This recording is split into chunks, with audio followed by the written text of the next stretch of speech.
ಎರಡನೇದಾಗ ವಾಕ್ಯ ಓದಿ ನೋಡ್ರಿ, 29:11 ವಾಕ್ಯ. ಎಂಥ ಸುಂದರವಾದಂಥ ಮಾತನ್ನು ಅವನು ಹೇಳ್ತಾ ಇದ್ದಾನೆ. ಆ ಯೋಚನೆ ಏನಂತೆ, ಸಾಧಾರಣವಾದದ್ದಲ್ಲ. ಏನದು? 29:11 ಬೇಗ. ಇವರಿಗೆ ಗತಿಯಾಗಲಿ, ನಿರೀಕ್ಷೆ ಇರಲಿ.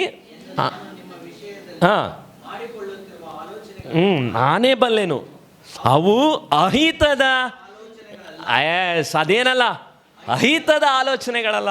ಅದ್ರ ಬಗ್ಗೆ ಯಾವುದೇ ಕೆಟ್ಟ ಯೋಚನೆ ಇಲ್ಲ. ಆ್ಯಕ್ಚುಲಿ KJV ಕನ್ನಡ ಬೈಬಲ್, ಪವಿತ್ರ ಬೈಬಲ್ ಹೇಳುತ್ತೆ ಕೇಡ್ಗಲ್ಲ. ದೇವರು ಯಾವುದಾದ್ರೂ ಪ್ಲ್ಯಾನ್ ಮಾಡಿದ್ರೆ ಅದನ್ನು ದೇವರು ಕೇಡಿಗಾಗಿ ಮಾಡಲ್ಲ. ಆ್ಯಕ್ಚುಲಿ ನೀವು ನೋಡೋದಾದರೆ ಈ ವಾಕ್ಯ ಭಾಗದಲ್ಲಿ ದೇವರು ಹಂಗಿದ್ರೆ ನೀವು ಕೇಳ್ಬೋದು, ಪಾಸ್ಟ್ರೆ ದೇವರು ಕೇಡುಗಲ್ಲ ಅಂದರೆ ದೇವರೇ ಅವ್ರನ್ನ ಸೆರೆಗೆ ಕಳಿಸಿದಾನಲ್ಲ.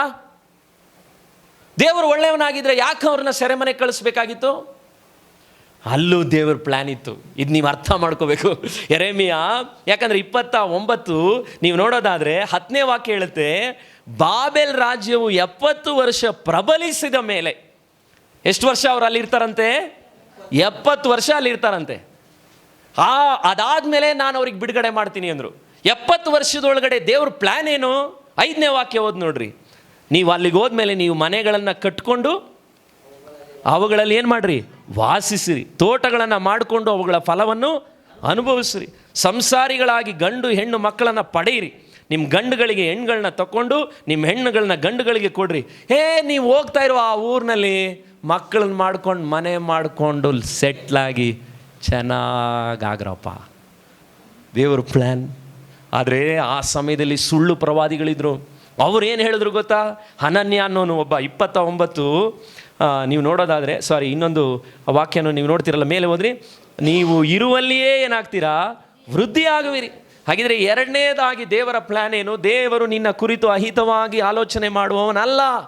ಅದಕ್ಕೆ ದೇವರ ಮಕ್ಕಳೇ ಗಮನ ಇಟ್ಕೇಳ್ರಿ, ಅಹಿತವಾದಂಥ ಆಲೋಚನೆಗಳನ್ನು ಹೆಚ್ಚು ಯೋಚನೆ ಮಾಡಬಾರ್ದು. ನನಗೇನಾಗುತ್ತೋ. ಹಾರ್ಟ್ನಲ್ಲಿ ಅನೇಕ ಸಮಸ್ಯೆ ಇದೆ.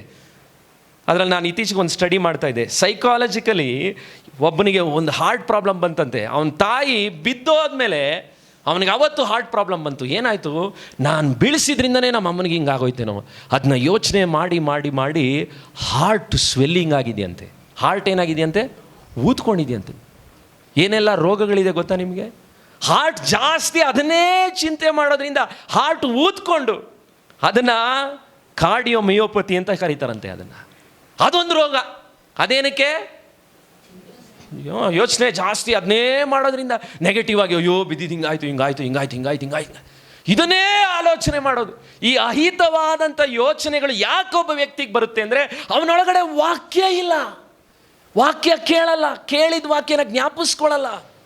ಅದಕ್ಕೆ ದೇವರ ವಾಕ್ಯವನ್ನು ನೀವು ಓದ್ರಿ ಅಂತ ಯಾಕೆ ಹೇಳ್ತೀನಿ ಅಂದರೆ, ನಿಮ್ಮ ನೆಗೆಟಿವ್ ಥಾಟ್ನ ತೆಗಿಯೋಕ್ಕೆ ಇರುವಂಥ ಒಂದೇ ಒಂದು ಮೆಡಿಸಿನ್ ಈ ಪಾಸಿಟಿವ್ ವಾಕ್ಯ. ಅದಕ್ಕೆ ಈ ವಾಕ್ಯನ ಒಂದು ವೇಳೆ ಅರ್ಥ ಆಗದೇ ಇರಲಿ, ಸುಮ್ಮನೆ ಓದ್ತಾ ಇರಬೇಕು. ಓದ್ತಾ ಏನಾಗುತ್ತಂದರೆ ನಿಮಗೆ ಗೊತ್ತಿಲ್ಲದೆ ನಿಮ್ಮ ಕಾನ್ಷಿಯಸ್ ಮೈಂಡೆಲ್ಲ ತುಂಬಿಕೊಳ್ಳುತ್ತೆ. ಯಾಕಂದರೆ ಅವತ್ತು ಆ ಜನರುಗಳಿಗೆ ದೇವರು ಹೇಳ್ತಾ ಇದ್ದಾನೆ 6ನೇ ವಾಕ್ಯದಲ್ಲಿ ನೋಡ್ರಿ, ನೀವು ವೃದ್ಧಿ ಆಗ್ರಿ, ನೀವು ಕಡಿಮೆ ಆಗದೇ ಇರಿ. ದೇವರ ಪ್ಲ್ಯಾನ್ಗಳು ನೋಡಿದ್ದೀರಾ? ಏನು ಹೇಳ್ತಾ ಇದ್ದಾನೆ? ಅವರ ಕ್ಷೇಮಕ್ಕಾಗಿ ನೀವೇನು ಮಾಡಿರಿ? ಹಾರೈಸಿ. ಅದಕ್ಕಾಗಿ ನೀವೇನು ಮಾಡಿರಿ? ನೋಡ್ರಿ, ಯಾವ ಸೆರೆಗೆ ಹೋಗ್ತಿರೋ ಆ ಊರಲ್ಲಿ ಹೋಗಿ ಅಲ್ಲಿರೋ ಕಷ್ಟಕ್ಕೋಸ್ಕರ ನಿಮ್ಮನ್ನು ಪ್ರೇಯರ್ ಮಾಡೋಕ್ಕೆ ನಾನು ಕಳಿಸ್ತಿದ್ದೀನಿ ಅಂತಿದ್ದಾನೆ. ನಿಮಗಿದು ಖುಷಿ ಅನ್ಸಲ್ವಾ? ನಿಮ್ಮನ್ನು ಎಲ್ಲಾದರೂ ಕಳಿಸಿದ್ರೆ, ಕಷ್ಟ ಬಂದರೆ ಅಲ್ಲಿರೋರಿಗೆ ನೀವು ಪ್ರೇಯರ್ ಮಾಡಿದ್ರೆ ಅವ್ರಿಗೇನಂತೆ? ಆಶೀರ್ವಾದ ಅಂತೆ. ಇದೆಲ್ಲ ದೇವರ ಪ್ಲ್ಯಾನ್ ಇದೆ ಸೆರೆಗೆ ಅವ್ರನ್ನ ಕಳಿಸುವಾಗ. ಅದಕ್ಕೆ ನೀವು ಯಾರು ಕೂಡ, ಅದಕ್ಕೆ ನೀವೇನೋ ಸುಮ್ಮನೆ ಯಾವುದೋ ಊರು ಬಿಟ್ಟು ಊರಿಗೆ ಬಂದಿಲ್ಲ. ನಿಮ್ಮನ್ನು ಊರು ಬಿಟ್ಟು ಇನ್ನೊಂದು ಊರಿಗೆ ಕಳಿಸಿದ್ರು ಕೂಡ ಅಲ್ಲೊಂದು ಪ್ಲ್ಯಾನ್ ಇದೆ. ನಾನೀಗ ಮೈಸೂರಿಗೆ ಆಗಾಗ ಹೋಗ್ತಿದ್ದೀನಿ. ಇಳಿದಿದ ತಕ್ಷಣವೇ ಪ್ರೇಯರ್ ಮಾಡ್ತೀನಿ, ದೇವರೇ ಇಲ್ಲಿರೋ ಸಭೆಗಳು, ಇಲ್ಲಿರೋ ವಿಶ್ವಾಸಿಗಳು, ಇಲ್ಲೇನು ನಾನು ಮಾಡಬೇಕು, ಇಲ್ಲೇನು ನಾನು ಪ್ರಾರ್ಥನೆ ಮಾಡಬೇಕು. ಎಲ್ಲೇ ದೇವರು ನಮ್ಮನ್ನು ಕಳುಹಿಸಿದರೂ ಕೂಡ ಅಲ್ಲಿ ಆ ಕ್ಷೇಮಕ್ಕಾಗಿ ನಮ್ಮನ್ನು ಪ್ರಾರ್ಥಿಸಲಿಕ್ಕೆ ದೇವರು ಕಟ್ಟಿರ್ತಾನೆ. ಅನ್ಯರ ದೇಶ, ಯಹೂದ್ಯರಿಗೆ ಅವತ್ತು ಅವರಿಗೆ ಟೆಂಪಲ್ ಇಲ್ಲ, ಅವರಿಗೆ ಆಲಯದಲ್ಲಿ ಧೂಪ ಯಜ್ಞಗಳು ಅರ್ಪಿಸಿದ ಹಾಗೆ ಸೆರೆಗೆ ಹೋದ್ಮೇಲೆ ಆ ಊರಿನಲ್ಲಿ ಅವ್ರಿಗೆ ಇಷ್ಟ ಬಂದಿದ್ದು ಅವ್ರು ಮಾಡೋಕ್ಕಾಗಲ್ಲ. ಅವರಿಗೆ ಅಸಹ್ಯವಾದ ವಸ್ತುಗಳನ್ನು ಅವ್ರು ತಿನ್ನಲ್ಲ. ಇವ್ರ ಸಂಸ್ಕೃತಿ ಬೇರೆ, ಅವ್ರ ಸಂಸ್ಕೃತಿ ಬೇರೆ. ಆದರೂ ದೇವರು ಅವ್ರಿಗೆ ಹೇಳ್ತಾ ಇದ್ದಾನೆ, ನಿಮ್ಮನ್ನು ಬೇರೆಯವರ ಒಳ್ಳೆಯದಕ್ಕೋಸ್ಕರ ನಿಮ್ಮನ್ನು ನಾನು ಆಶೀರ್ವದಿಸ್ತೇನೆ.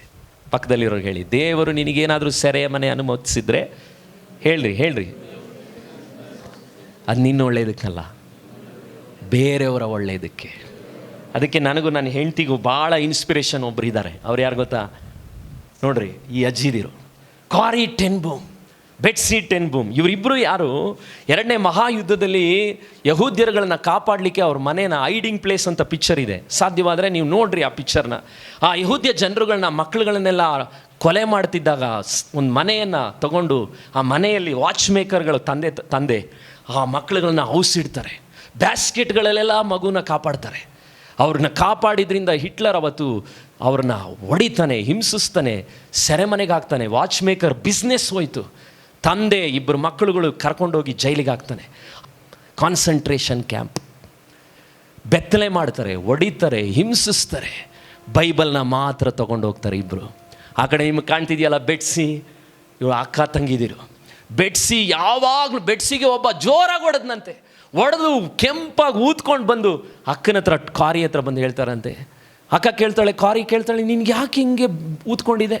ಅವನು ಗಾರ್ಡು ಸರಿಗೆ ಹೊಡೆದ. ಹೌದಾ? ಅಯ್ಯೋ ಪಾಪ ಅಂದ್ಲಂತ ಅವಳು. ಅವನು ದೇವರನ್ನು ಪ್ರೀತಿಸಬೇಕು. ಬೆಟ್ಸಿ ಆ ಕಡೆ ಇರೋಳಗೆ ಅಂಥ ಅದ್ಭುತವಾದಂಥ ಗುಣ. ಲುಕ್ ಟು ಜೀಸಸ್ ಅಂದ್ಲಂತೆ. ಬೆಟ್ಸಿಯಿಂದ ಅನೇಕ ಸಾರಿ ಕಾರಿ ಟೆನ್ ಬೂಮ್ಗೆ ಪ್ರೋತ್ಸಾಹ ಉಂಟಾಯಿತು. ಯಾಕಂದರೆ ನೆಗೆಟಿವ್ ಆಗಿ ಆ ಸೆರೆಮನೆಯಲ್ಲಿ 53 ವರ್ಷಗಳು ಅವ್ರಿಗೆ ಅಕ್ಕ ತಂಗಿದಿರು ಬೇರ್ಪಟ್ಟು ಬದುಕಲೇ ಇಲ್ಲ. ಆದರೆ ಅವ್ರ ಜೀವನದಲ್ಲಿ ಒಂದು ಸಮಯ ಬರುತ್ತೆ. ನಾನು ನಿಮಗೆ ಮೊದಲು ಕೂಡ ಅವ್ರ ಬಗ್ಗೆ ಹೇಳಿದ್ದೆ, ಕೆಲವ್ರು ಮರ್ತು ಹೋಗಿರ್ತೀರ. ಒಂದು ದಿವಸ ಬೆಟ್ಸಿಯನ್ನು ಒಡೆದು ಸಾಯಿಸಲಿಕ್ಕೆ ಮಾಡಿದಂಥ ಒಬ್ಬ ವ್ಯಕ್ತಿ, ಅದಾದಮೇಲೆ ಕಾರಿ ಟೆನ್ ಬೂಮ್ ಜೀವನ ಭಾಳ ಅದ್ಭುತವಾಗಿ ಅವರೊಬ್ಬ ಸೇವಕರಾಗಿ ಬದಲಾಗ್ತಾರೆ. ಹೇಳ್ತೀನಿ, ಅದಾದಮೇಲೆ ಕಾರಿ ಟೆನ್ ಬೂಮ್ ಜೀವಿತ ಬಿಲ್ಲಿ ಗ್ರಹಾಮ್ ಅನ್ನುವಂಥ ಸೇವಕರ ಜೊತೆಯಲ್ಲಿ ಜಗತ್ತಿನಾದ್ಯಂತ ದೇವರು ಅವ್ರನ್ನ ಉಪಯೋಗಿಸ್ತಾರೆ. ಆದರೆ ಆ ಸಹೋದರಿ ಸಾಯೋವರೆಗೂ ಅದನ್ನು ನೋಡುವಾಗ ಒಂದು ಸಮಯ ಅವ್ರ ಜೀವಿತದಲ್ಲಿ ಈ ಥರ ಪರಿಸ್ಥಿತಿ ಬರುತ್ತೆ. ಅವ್ರನ್ನ ಒಂದು ರೂಮ್ಗೆ ಹಾಕಿದ್ರಂತೆ. ಆ ರೂಮ್ನಲ್ಲಿ ಬರೀ 200 ಜನ ಇರ್ಬೋದು, ಆದರೆ 700 ಜನರನ್ನ ಹಾಕಿದ್ರಂತೆ. ಎಷ್ಟು ಜನ?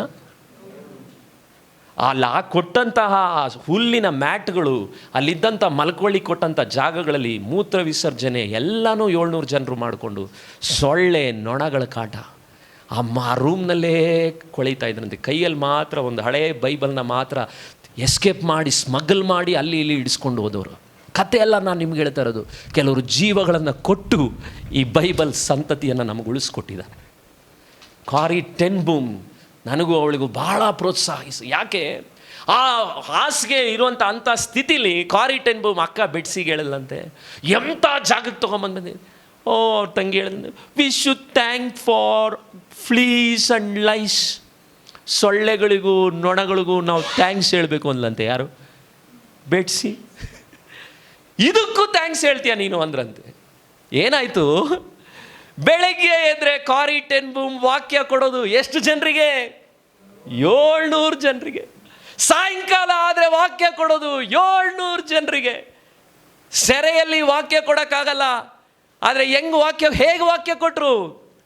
ಗಾರ್ಡು ಸೈನಿಕರು ಆ ರೂಮ್ ಹತ್ರನೇ ಬರಲಿಲ್ಲ, ಸೊಳ್ಳೆ ತಿಗಣೆ ಕಾಟಕ್ಕೆ.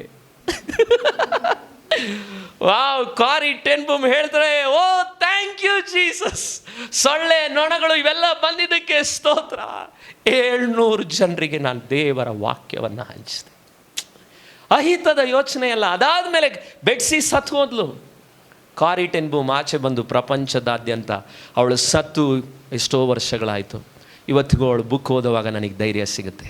ಹಾಗಿದ್ರೆ ಅವರ ಸೆರೆಮನೆಯ ಜೀವಿತ ಅಹಿತಕ್ಕ ಅಲ್ಲ, ಹಿತವಾದದ್ದು. ಇದು ಯಾಕೆ ನಿಮ್ಗೆ ಹೇಳ್ತಾ ಇದ್ದೀನಿ ಅಂದರೆ, ಕಳೆದ ವಾರ ನಾನು ಹೆಂಡತಿ ಇಲ್ಲಿ ಬಂದು ವಿಡಿಯೋ ಮಾಡುವಾಗ ಅವಳಿಗೆ ತುಂಬ ನೋವು. ನನಗೂ ಅವಳಿಗೆ ಅವಾಗವಾಗ ಕಾಟ ಕೊಡೋದು ಬೇಜಾರು. ಆದರೆ ನಾವಿಬ್ಬರೂ ಮಾತಾಡ್ಕೊಳ್ತಾ ಇದ್ವಿ. 3300 ಸಬ್ಸ್ಕ್ರೈಬರ್ಸ್, 30 ಜನನೂ ಕಾಣಿಕೆ ಹಾಕಿಲ್ಲ. ತಪ್ಪಾಗಿ ಹೇಳ್ತಾ ಇಲ್ಲ. ಎಲ್ರಿಗೂ ಫ್ರೀ ಸಿಗೋದೇ ಇಷ್ಟ.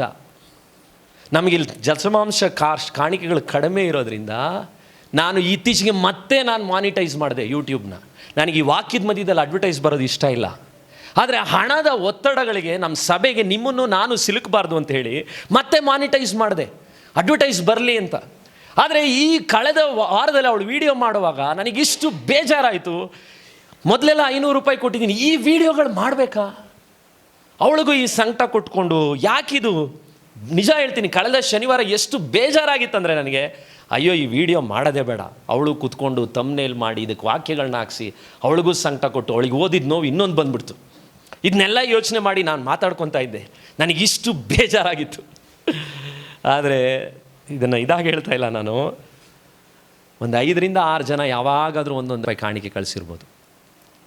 ದೇವರ ಮುಂದೆ 2 ಕೈ ಎತ್ತಿ ಸಾಕ್ಷಿಯಾಗಿ ಹೇಳ್ತಾ ಇದ್ದೀನಿ, ದೊಡ್ಡದಾದಂಥ ಕಾಣಿಕೆ ಇದುವರೆಗೂ ಯೂಟ್ಯೂಬ್, ಯಾಕಂದರೆ ನಾನು ಅಲ್ಲಿ ಫೋನ್ಪೇನೂ ಹಾಕಿಲ್ಲ, ಅಲ್ಲಿ ಚರ್ಚ್ ಅಕೌಂಟು ಹಾಕಿಲ್ಲ. ಎಷ್ಟೋ ತಮಿಳ್ನವರು ಹಾಕ್ತಾರೆ, ತಪ್ಪಲ್ಲ. ಅದರಿಂದ ಆ ಅಕೌಂಟ್ಗಳಿಗೆ ದುಡ್ಡು ಬರೋದ್ರಿಂದ ಅವರು ಬೇರೆ ಬೇರೆ ಹಾಡುಗಳು ತಿಂಗಳು ಹಾಡುಗಳು ಮಾಡೋರು ಇದ್ದಾರೆ. ನಾನು 1 ವರ್ಷಕ್ಕೂ ನನಗೊಂದು ಹಾಡು ಮಾಡೋಕ್ಕಾಗಿಲ್ಲ. ಇದೆಲ್ಲ ಆಲೋಚನೆ ಬಂದಾಗ ಇದಕ್ಕೊಂದು ಮಾಡಬೇಕಾ, ಭಾಳ ನೆಗೆಟಿವ್ ಆಗಿ ಯೋಚನೆ ಮಾಡಿದೆ. ಆದರೆ ಕಳೆದ ವಾರ ನಾನು ಇಲ್ಲಿಗೆ ಬಂದಂಥ 2 ಬ್ರದರ್, ನಿಮ್ಮ ಒಂದು ವಿಡಿಯೋನೂ ನಾನು ಮಿಸ್ ಮಾಡಿಲ್ಲ. ನಿಮ್ಮ ವಾಕ್ಯಗಳನ್ನು ನಾನಿಲ್ಲಿ ಬಂದಾಗ ನೀವು ಮೆಸೇಜ್ ಕೊಡಲ್ಲ ಅಂತ ಹೇಳಿದಾಗ ನನಗೆ ಬೇಜಾರಾಗೋಯ್ತು ಅಂದರು, ಬೇರೆಯವ್ರು ಯಾರೋ ಇದ್ದಾರೆ ಅಂತ. ಆದರೆ ತಾಳ್ಮೆಯಿಂದ ಹೇಳ್ತಿದ್ದೀನಿ, ನನ್ನ ಸ್ವಾರ್ಥದ ಬಗ್ಗೆ ನನಗೆ ನಾಚಿಕೆ ಆಯಿತು. ಇದರಿಂದನೂ ನನಗೆ ಬರಲಿಲ್ವಲ್ಲ ಅಂತ ಯೋಚನೆ ಮಾಡಿಬಿಟ್ನಲ್ಲ ದೇವರೇ. ಯಾಕಂದರೆ ನಾನು ಅಹಿತವಾಗಿ ಯೋಚನೆ ಮಾಡಿದೆ. ಕಳೆದ ವಾರದಲ್ಲಿ ನೀವು ನೋಡ್ರಿ, 2 ವಾರದಿಂದ ಯೂಟ್ಯೂಬ್ನಲ್ಲಿ ಒಬ್ಬರು ಕಮೆಂಟ್ ಹಾಕಿದ್ದಾರೆ, ಈ ಸಂದೇಶಗಳನ್ನು 1 ಗಂಟೆಯಾದರೂ ಹೆಚ್ಚಿಸಿ. ಇನ್ನೊಬ್ಬರು ಬರೆದಿದ್ದಾರೆ, ಈ ಮಾತುಗಳಿಂದ ನನ್ನ ಒಡೆದು ನಿಲ್ಲಿಸಿದ್ದಕ್ಕೆ ಈ ಬಂಗಾರದ ನುಡಿಗಳಿಗೆ ವಂದನೆಗಳು. ಇದು ಬಂಗಾರದ ನುಡಿನ ನನಗೆ ಗೊತ್ತಿಲ್ಲ. ನಿಮ್ಗೊಂದು ವೇಳೆ 1 ಅವರ್ ಆದಮೇಲೆ ಟೆನ್ಷನು ಆಗ್ಬೋದು, ಬೇಜಾರಾಗ್ಬೋದು, ಯಾಕಂದರೆ ವಾರ ನೋಡ್ತೀರಾ. ಆದರೆ ಅಹಿತವಾಗಿ ಆಲೋಚಿಸುವಂಥ ನನಗೂ ಈ ವಾಕ್ಯಗಳು ಹೇಳ್ತಾ ಇದೆ, ನಿನಗೇನಾದರೂ ನಾನು ಕೊಟ್ಟಿದ್ರೆ ಅದು ನಿನ್ನೂ ಒಳ್ಳೆಯದಕ್ಕಲ್ಲ, ಬೇರೆಯವರು ಒಳ್ಳೆಯದಕ್ಕೆ. ಪಕ್ಕದಲ್ಲಿರೋರಿಗೆ ಹೇಳಿ, ನಿನ್ನ ಸೆರೆಮನೆ ಇರೋದು ನಿನಗೆ ಮಾತ್ರ ಅಲ್ಲ. ಯಾರಿಗೋಸ್ಕರ ಅದು? ನನಗೆ ಹಣದ ಕಷ್ಟ ಬರೋದಲ್ಲ ವಿಷಯ. ಹಣದ ಕಷ್ಟಗಳಿದ್ದು ಇವುಗಳನ್ನೆಲ್ಲ ಮಾಡುವಾಗ ಅಲ್ಲೊಂದು 100 ಜನರುಗಳಿಗೆ ನನ್ನನ್ನು ಆಶೀರ್ವಾದವಾಗಿ ಇಟ್ಟಂಥ ದೇವರನ್ನು ನಾನು ನೆನೆಸ್ಬೇಕು. ಅದು ಬಿಟ್ಟು ನೆಗೆಟಿವ್ ಆಗಿ ನನಗೆ ಬಂದಿಲ್ಲ, ನನಗಾಗಿಲ್ಲ, ನನಗಿದನ್ನೇ ನಾನು ಮಾತಾಡುವಾಗ ಈ ವಾಕ್ಯ ನನಗೂ ಎಚ್ಚರಿಸ್ತಾ ಇದೆ, ಅಹಿತವಾಗಿ ಯೋಚಿಸಬೇಡ ಸುಜಿತ್. ನಿನ್ನ ಜೀವಿತದ ಕಷ್ಟಗಳು ಬೇರೆಯವರ ಹಿತಕ್ಕಾಗಿರುವಾಗ, ಅದಕ್ಕೆ ನಾನು ಹೇಳ್ತೀನಿ, ಯಥಾರ್ಥವಾಗಿ ನಿಸ್ವಾರ್ಥವಾಗಿ ಮಾಡುವಂಥ ಭೂಮಿಯಲ್ಲಿ ಮಾಡುವ ಸೇವೆಗೆ ಪ್ರತಿಫಲ ದೇವರು ಒಬ್ಬನೇ ಕೊಡೋದು. ಅದು ದೇವರ ರಾಜ್ಯದಲ್ಲಿ ಮಾತ್ರನೇ ದಕ್ಕೋದು. ಅದನ್ನು ಮನುಷ್ಯರುಗಳು ಕೂಡ ಗೌರವಿಸಲ್ಲ. ಅದಕ್ಕೆ ಸುಳ್ಳಾದ, ಯಾಕಂದರೆ ಒಬ್ಬರ ಹತ್ರ ನಾನು ಕೇಳಿದೆ, ಯಾವಾಗ ಬರುತ್ತೆ ದುಡ್ಡು? ಅವ್ರು ಹೇಳಿದ್ರು 45,000 ಸಬ್ಸ್ಕ್ರೈಬರ್ ಆಗಿರುವಂಥ ನಮಗೆ 10,000 ಬರೋದೇ ಹೆಚ್ಚು. ನೀವು ಆ ಕನಸೆಲ್ಲ ಇಟ್ಕೋಬೇಡಿ. ಅಡ್ವರ್ಟೈಸ್ಗಳು ಬೇರೆದನ್ನ ಹಾಕಬೇಕು, ಬೇರೆ ಸೆಕ್ಶುವಲ್ ಬೇರೆ ಕಂಟೆಂಟ್ಗಳನ್ನು ಬಿಡಬೇಕು. ಅದು ಕನ್ನಡ ಮೆಸೇಜ್ಗೆಲ್ಲ ಯಾರೂ ಹಾಕಲ್ಲ ನಿಮಗೆ ಅಂದರು. ಹಂಗಿದ್ರೆ ನಾನು ಅಂದ್ಕೊಂಡು ಇಷ್ಟು ಸತ್ತ ಮೇಲೇ ಬರೋದು, ಬಂದಮೇಲೆ ನೀವು ಇಟ್ಕೊಳ್ಳಿ, ಆಯಿತಾ? ತಪ್ಪಾಗಿ ಹೇಳ್ತಾ ಇಲ್ಲ. ಅದು ಬಂದಿದ್ದು ಕೂಡ ನಾನು ಯೋಚನೆ ಮಾಡೋದು ಸೇವೆದೇನಾದರೂ ಪ್ಲ್ಯಾನ್ಗಳಿಗೆ. ಯಾಕಂದರೆ ನಿಮಗೆ ನಾನು ಹೊರೆಯಾಗಿರ್ಬೋದು, ಬಾರಬಾರ್ದು ಅನ್ನೋದು ನನ್ನ ಜಾನಕಮ್ಮ ಸ್ವಾಭಿಮಾನಿ ತಾಯಿ ನನಗೆ ಸಣ್ಣ ವಯಸ್ಸಿಂದ ಹೇಳಿದ ಪದ. ಸ್ವಾಭಿಮಾನಿಯಾಗೆ ಸಾಯ್ಬೇಕಣೋ. ನಮ್ಮಪ್ಪನೂ ದುಡ್ಡೆಲ್ಲ ಇಟ್ಟಿದ್ರು ಸಾವಿಗೆ ಅಂತಾರೆ ನಮ್ಮಮ್ಮ. ಈಗ ನಮ್ಮಮ್ಮ ಹೇಳ್ತಾಳೆ, ನಿನಗೂ ನಾನು ಭಾರ ಆಗಿರಲ್ಲ, ನಾನು ದುಡ್ಡು ಇಟ್ಟಿರ್ತೀನಿ ನಾನು ಸಾಮ್ಯಾದಿಗೆ ಅಂತ. ಹೆಂಗಿದೆ ನಮ್ಮಮ್ಮಂದು ತಾಟು? ಚಪ್ಪಾಳೆ ಹೊಡಿರಿ ನಮ್ಮಮ್ಮನಿಗೆ. ಇದನ್ನ ಹೇಳಿ ನಾನು ತಲೆ ಕೆಟ್ಟೋಗ್ಬಿಟ್ಟಿದ್ದೆ ಒಂದೊಂದು ಸರಿ. ಇದನ್ನೇ ಸ್ವಾಭಿಮಾನನ ಎಲ್ಲ ಕಡೆಗೆ ಅಪ್ಲೈ ಮಾಡೋಕ್ಕೆ ಹೋಗ್ತೀನಿ. ಅದರಿಂದ ನನಗೆ ಸಂಕಟ ಜಾಸ್ತಿ ಆಗಿದೆ. ಆದರೆ ನಮ್ಮ ಕುರಿತು ನಿಮ್ಮ ಬಗ್ಗೆ ನೀವು ಕೂಡ ಅಹಿತವಾಗಿ ಯೋಚನೆ ಮಾಡಿದರೆ ಇವತ್ತು ಪ್ಯಾಕಪ್ ಮಾಡೋಣ. ನಿಮಗೇನಾದರೂ ಕಷ್ಟಗಳು ಬಂದಿದೆಯಾ? ಹಣದ ಕಷ್ಟನ, ನೋವ, ಸಂಕಟನ, ಸೋತು ಹೋಗ್ಬೇಡ್ರಿ. ನೀವು ಪಡ್ತಾ ಇರೋ ಕಷ್ಟ ನಿಮ್ಮ ಒಳ್ಳೆಯದಕ್ಕೆ ಮಾತ್ರ ಅಲ್ಲ, 100 ಜನರುಗಳಿಗೆ ಒಳ್ಳೆಯದಕ್ಕೆ. ನೀನು ಯಾಕೆ ಮುರಿಯಲ್ಪಟ್ಟಿದ್ದ? ಕುಟುಂಬದಿಂದ ನೀನು ಮುರಿಯಲ್ಪಟ್ಟಿದ್ರೆ ನಿನ್ನಂಥ ಮುರಿಯಲ್ಪಟ್ಟ ಜನರುಗಳಿಗೆ ನೀನು ಆದರಣೆ. ಅದು ನಿನಗೆ ಗೊತ್ತಿಲ್ಲ. ಅದನ್ನು ಯೂಸ್ ಮಾಡೋಕ್ಕೆ ಪ್ರೇಯರ್ ಮಾಡಬೇಕು ನೀನು. ನಿನಗೆ ಹಣದ ಕಷ್ಟ ಬಂದಿದ್ರೆ ಅದು ನಿನಗೆ ಒಳ್ಳೆಯದು. ಯಾಕೆ? ಆ ಕಷ್ಟದಲ್ಲಿ ಮನೆಯಲ್ಲಿ ಕುಟುಂಬದಲ್ಲಿ ಯಾರನ್ನಾದ್ರೂ ನೀವು ಕಳ್ಕೊಂಡಿದ್ರೆ, ವಿಧವೆಗಳಾಗಿದ್ದರೆ ಒಳ್ಳೆಯದದು. ಯಾಕೆ? ವಿಧವೆಗಳಿಗೆ ಸಾಂತ್ವನ ಮಾಡುವಂಥ 1000 ಜನರುಗಳು ಕಾಯ್ತಾ ಇದ್ದಾರೆ ಆಚೆ. ಅವ್ರಗಳ ಹತ್ರ ನಿನಗೆ ಹೋಗೋಕ್ಕೆ ನಿನಗೆ ದೇವರು ಬಲ ಕೊಡ್ತಾನೆ. ಆ ಹಿತವಾಗಿ ಯೋಚಿಸು ನಿನ್ನ ಜೀವಿತವನ್ನು. ಯಾಕಂದರೆ ದೇವರ ಪ್ಲ್ಯಾನ್ ಅಹಿತಕರವಾದದ್ದಲ್ಲ, ಯಾವಾಗಲೂ ಹಿತವಾದದ್ದು. ಅದಕ್ಕೆ ನಾನು ನಿಮ್ಮ ಹತ್ರ ಹೇಳ್ತಾ ಇದ್ದೀನಿ, ನೀವು ಯಾರು ಕೂಡ ನೆಗೆಟಿವ್ ಆಗಿ ಈ ವರ್ಷ ಆಲೋಚನೆ ಮಾಡಿ ಅದೇನೋ ಹೇಳಿದ್ರಲ್ಲ, ಕಾರ್ಡಿಯೋಮಿಯೋಪತಿ ಬರಲೇಬಾರ್ದು. ಯಾರಿಗೂ ಹಾರ್ಟ್ ಊದ್ಕೊಳ್ಳೇಬಾರ್ದು. ಪಕ್ಕದಲ್ಲಿರೋ ಹೇಳಿ, ಹಾರ್ಟ್ ಏನು ಮಾಡಬಾರ್ದು? ಊದ್ಕೊಳ್ಳೇಬಾರ್ದು. ಹಾರ್ಟ್ ಆರೋಗ್ಯವಾಗಿರ್ಬೇಕು. ಯಾಕೆ ಆರೋಗ್ಯವಾಗಿರಬೇಕು? ವಾಕ್ಯಗಳಿಂದ ತುಂಬಿಸೋಣ. ಸಾಧ್ಯವಾದರೆ ಯೆರೆಮೀಯ 29, ಇವರಿಗೆ ಗತಿ ಆಗಲಿ, ಇವರಿಗೆ ನಿರೀಕ್ಷೆ ಇರಲಿ, ನನ್ನ ಕುರಿತು ಮಾಡುತ್ತಿರುವಂಥ ಆಲೋಚನೆಗಳನ್ನು ನಾನೇ ಬಲ್ಲೆನು, ಅದು ಅಹಿತವಾದದ್ದಲ್ಲ. ಹಿತವಾದಂಥ ಯೋಚನೆಗಳೇ. ಅದಕ್ಕೆ ಮನಗುಂದಿದವರಾಗಿ, ಆ ಪದ ಕೂಡ ನನಗಿಷ್ಟ. ಇಬ್ರಿಯದಲ್ಲಿ ಒಂದು ವಾಕ್ಯ ಇದೆ, ಮನಗುಂದಿದವರಾಗಿ ಬೇಸರಗೊಳ್ಳದಂತೆ ಆತನನ್ನೇ ಆಲೋಚಿಸ್ರಿ. ನೋಡ್ರಿ 29:11 ಮತ್ತು ಹೋದ್ರಿ. ಆ ಪ್ಲ್ಯಾನ್ ಅಹಿತ ಮಾತ್ರ ಅಲ್ಲ, ಅದರಲ್ಲಿ ಒಂದು ಒಳ್ಳೆ ನಿಧಿ ಇದೆ. ಏನಿದೆ? 29:11 ಹೋದ್ರಿ. ಇವರಿಗೆ ಗತಿಯಾಗಲಿ, ನಿರೀಕ್ಷೆ ಇರಲಿ ಎಂದು ನಾನು ಗತಿಯಾಗಲಿ, ನಿರೀಕ್ಷೆ ಇರಲಿ. KJV ಕನ್ನಡ ಬೈಬಲ್ ಹೇಳುತ್ತೆ, ಅದು ಕೇಡಿಗಲ್ಲ ಸಮಾಧಾನಕ್ಕೆ ಇರುವಂಥ ಆಲೋಚನೆಗಳಂತೆ. ಪಕ್ಕದಲ್ಲಿರೋರಿಗೆ ಹೇಳಿ, ನಿನ್ನ ಲೈಫ್ನಲ್ಲಿ ದೇವರು ಎಂಥ ಪ್ಲ್ಯಾನ್ ಇಟ್ಟಿದ್ದಾನೆ? ಸಮಾಧಾನವಾಗಿರುವಂಥ ಆಲೋಚನೆ, ನೀವು ನಿರೀಕ್ಷಿಸುವಂತಹ ಸ್ಥಿತಿಯನ್ನು ಕೊಡುವವುಗಳಂತೆ. ನೀನೇನು ಎಕ್ಸ್ಪೆಕ್ಟ್ ಮಾಡ್ತಿದೆಯೋ ಅದನ್ನು ಕೊಡುವಂಥವನು. ಹಲ್ಲೆಲೂಯ. ಅದಕ್ಕೆ ಮೂರನೇದಾಗ ಮಾತನ್ನ ಎಲ್ಲರೂ ಹೇಳೋಣ ಒಂದು ಸರಿ. ಅಪ್ಪ, ಎಲ್ಲರೂ ಅರಿಕೆ ಮಾಡಿರಿ, ನಿನ್ನ ಒಳಿತಿಗಾಗಿ ಆತನಲ್ಲಿ ಆಲೋಚನೆಗಳಿದೆ. ಎಸ್, ನಿನಗೋಸ್ಕರ. ಯಾಕಂದರೆ ನೀವು ನೋಡೋದಾದರೆ ಯೆರೆಮೀಯನು ಅವತ್ತು ದೇವರು ಅವನ್ನ ಸೆರೆಮನೆಗೆ ಹಾಕಿದ್ರು. ನೀವು ಓದಿ ನೋಡ್ರಿ, 20ನೇ ಅಧ್ಯಾಯದಲ್ಲಿ ಅವನು ಬೇರೆಯವ್ರಿಗೆ ಒಳ್ಳೆಯದನ್ನೇ ಹೇಳ್ದ. ಅವನನ್ನು ತೆಗೆದುಕೊಂಡು ಹೋಗಿ ಕೋಳ ಹಾಕ್ಸಿದ್ರು. 38ನೇ ಅಧ್ಯಾಯ ಓದಿ ನೋಡ್ರಿ, ಅವನನ್ನು ದೊಸ್ಕೊಳ್ಳುವಂಥ ಕೆಸರಿಗೆ ಹಾಕಿದ್ರು. ನೀವು ಅಧ್ಯಾಯಗಳನ್ನು ಬೇಕಿದ್ರೆ ಇವತ್ತು ಮನೆಗೆ ಹೋಗಿ ಬರ್ಕೊಂಡು ಓದಿ ನೋಡ್ರಿ, 37, 21 ಬರ್ಕೊಳ್ರಿ. ಅಲ್ಲಿ ಅವನಿಗೆ ಬರೀ ಡೈಲಿ ರೊಟ್ಟಿ ಕೊಡ್ತಾರಷ್ಟೇ. ಒಬ್ಬ ನಿಜವಾದಂಥ ಸೇವಕ ರೊಟ್ಟಿ, ಕೆಸರು, ಬಾವಿ, ಚೈನು ಇದೆಲ್ಲ ಹಾದು ಹೋಗ್ಬೇಕು. ಅವನ ಲೈಫ್ನಲ್ಲಿ ಬರೀ ಏನು ಹೇಳ್ದ ಗೊತ್ತಾ? ಒಬ್ಬ ಸುಳ್ಳು ಪ್ರವಾದಿ ಹೇಳ್ದ. ಏನು ಪ್ರವಾದಿ ಹೇಳ್ದ ಅವನು? ಆ ಸುಳ್ಳು ಪ್ರವಾದಿ 28ನೇ ಅಧ್ಯಾಯ ನೋಡ್ರಿ, 28ನೇ ಅಧ್ಯಾಯದಲ್ಲಿ ಹನನ್ಯ ಅನ್ನೋನು ಅವನೇನು ಹೇಳ್ತಾನೆ ಗೊತ್ತಾ? 3ನೇ ವಾಕ್ಯದಲ್ಲಿ ಹೇಳ್ತಾನೆ, 28:3ರಲ್ಲಿ, ಬಾಬೆಲಿನ ಅರಸನಾದ ನೆಬೂಕದ್ನೆಚ್ಚರನು ಈ ಸ್ಥಳದಿಂದ ತೆಗೆದು ಬಾಬೆಲಿಗೆ ಒಯ್ದ ಯೆಹೋವನ ಆಲಯದ ಸಕಲ ಉಪಕರಣಗಳನ್ನು ಎಷ್ಟು ವರ್ಷದೊಳಗಡೆ ಕೊಡ್ತಾನಂತೆ? ದೇವರು ಹೇಳಿದ್ದು ಎಷ್ಟು ವರ್ಷ? 70 ವರ್ಷ. ಇವ್ರೇನು ಹೇಳಿದ್ರು? ಸುಳ್ಳು ಹೇಳಿದ್ರು. ಇವತ್ತು ಕೂಡ ಸೇವೆಯಲ್ಲಿ ಎರಡು ಸೇವೆ ಇದೆ. ಒಬ್ಬ ಸೆರೆಮನೆ ಬರುತ್ತೆ ಅಂತ ಹೇಳ್ತಾನೆ, ಅವನನ್ನು ಜನ ನಂಬಲ್ಲ. 2 ವರ್ಷದಲ್ಲಿ ನಿನ್ನ ಪ್ರಾಬ್ಲಮ್ ಕ್ಲಿಯರ್ ಆಗಿಬಿಡುತ್ತೆ. ಅವನಿಗೆ 20,000 ರೂಪಾಯಿ ಕಾಣಿಕೆ ಆಗ್ತಾರೆ. ನಾನು ಅಷ್ಟೇ, ಈ ಬಿಲ್ಡಿಂಗ್ ಕಟ್ಟೋವಾಗ ಒಬ್ಬರು ಬಂದು ಒಳ್ಳೆ ಪ್ರವಾದನೆ ಹೇಳಿ 3 ಲಕ್ಷದಲ್ಲಿ ಅವ್ರು ಬಿಲ್ಡಿಂಗ್ ಕಟ್ಕೊಡ್ತಾರೆ. ದೇವ್ರು ಹೇಳಿದ್ರೆ ಹೇಳ್ತೀನಿ, ಇಲ್ಲಾಂದ್ರೆ ಹೇಳಲ್ಲ. ಹೋಗಿ ಪರವಾಗಿಲ್ಲ, ದೇವ್ರು ಕಟ್ಟೋವಾಗ ಕಟ್ತಾನೆ. ದೇವ್ರು ಕಟ್ಕೊಟ್ಟಿಲ್ವ ಇವತ್ತು? ಅದಕ್ಕೆ ಯೂಟ್ಯೂಬ್ಗಳಲ್ಲಿ ಗಮನ ವಹಿಸ್ಬೇಕು ನೀವು. ಒಬ್ಬೊಬ್ಬ ಪಾಸ್ಟ್ರುಗಳು ಹಳ್ಳೀಲಿ ಕಷ್ಟಪಟ್ಟು ಸೇವೆ ಮಾಡ್ತಾ ಇದ್ದಾರೆ. ಅವ್ರುಗಳಿಗೆ ಸಪೋರ್ಟ್ ಮಾಡಿದೆ. ಆ ಪಾಸ್ಟ್ರು ನನ್ನ ಹತ್ರ ಸಂಕಟದಲ್ಲಿ ಹೇಳಿದ್ರು, ಅಲ್ಲೋಗಿ ಮಂಗಳೂರಿಗೆ ಹೋಗಿ 5,000 ರೂಪಾಯಿ ಕೊಟ್ಟು ಬರ್ತಾನೆ. ಅವ್ನ ಜೀವನ ಚೆನ್ನಾಗಿರುತ್ತಾ? ಅವನಿಗಾಗಿ ಕಣ್ಣೀರು ಸುರಿಸಿ ಪ್ರಾರ್ಥನೆ ಮಾಡಿ ಭಾರ ಹೇಳುವಂಥ ಎಚ್ಚರಿಸುವಂಥ ಸೇವಕನಿಗೆ ಕೊಡಲ್ಲ. 100 ಕಿಲೋಮೀಟರ್ ಹೋಗಿ ಅಲ್ಲಿ ಅವನು ಸುಳ್ಳಾಗಿ ಹೇಳ್ತಾನೆ, ಬರುತ್ತೆ ಕಾರು ನಿನಗೆ, ಇವನು ತಗೋ, ಕೊಡು ನಿನಗೆ ಕೀ. ಯೆರೆಮೀಯ ಏನು ಹೇಳ್ದ ಗೊತ್ತಾ? ಹನನ್ಯ ಹೇಳ್ಬಿಟ್ಟ 2 ವರ್ಷ ಅಂದ. ದೇವರು ಹೇಳ್ತಾರೆ ನೋಡ್ರಿ 12ನೇ ವಾಕ್ಯದಲ್ಲಿ, ಅನನ್ಯನು ಪ್ರವಾದಿಯಾದ ಯೆರೆಮೀಯನ ಹೆಗಲಿನಿಂದ ನೊಗವನ್ನು ತೆಗೆದು ಮುರಿದ ಮೇಲೆ, ನೊಗ ಮುರಿದು ಒಂದು ಪ್ರವಾದನೆ ಹಿಂಗೆ ಹೇಳ್ದ. ದೇವರು ಹೇಳ್ತಾನೆ 13ನೇ ವಾಕ್ಯದಲ್ಲಿ, ನೀನು ಹೋಗಿ ಅನನ್ಯನಿಗೆ ಹೇಳು, ಯೆಹೋವನು ಇಂತೆನ್ನುತ್ತಾನೆ, ನೀನು ಮರದ ನೊಗಗಳನ್ನು ಮುರಿದುಬಿಟ್ಟು ಅವುಗಳಿಗೆ ಬದಲಾಗಿ ನಾನೇನು ಮಾಡ್ತೀನಿ? ಅದಕ್ಕೆ ಹೇಳ್ತೀನಿ ಕೇಳ್ರಿ, ಪಕ್ಕದಲ್ಲಿರೋಗೆ ಹೇಳಿ, ನೀನು ಮನ ತಿರುಗಲಿಲ್ಲ ಅಂದರೆ ನಿನಗೆ ಮರದ ನೊಗ ಅಲ್ಲ, ದೇವರು ಕಬ್ಬಿಣದ ನೊಗ ಇಡ್ತಾನೆ. ಕೆಲವು ಪಾಪಗಳನ್ನು ನಾನು ನೀನು ಮನ ತಿರುಗಲಿಲ್ಲ ಅಂದರೆ ದೇವರ ಮಕ್ಕಳೇ, ನಾವು ಇವರು ಹೇಳ್ಬೋದು ನಿನಗೆ ಹಂಗಾಗುತ್ತೆ, ಒಳ್ಳೇದಾಗುತ್ತೆ. ಏನು ಒಳ್ಳೇದಾಗಲ್ಲ, ಕಬ್ಬಿಣದ ನೊಗ ಬೀಳುತ್ತೆ ನಿನಗೆ.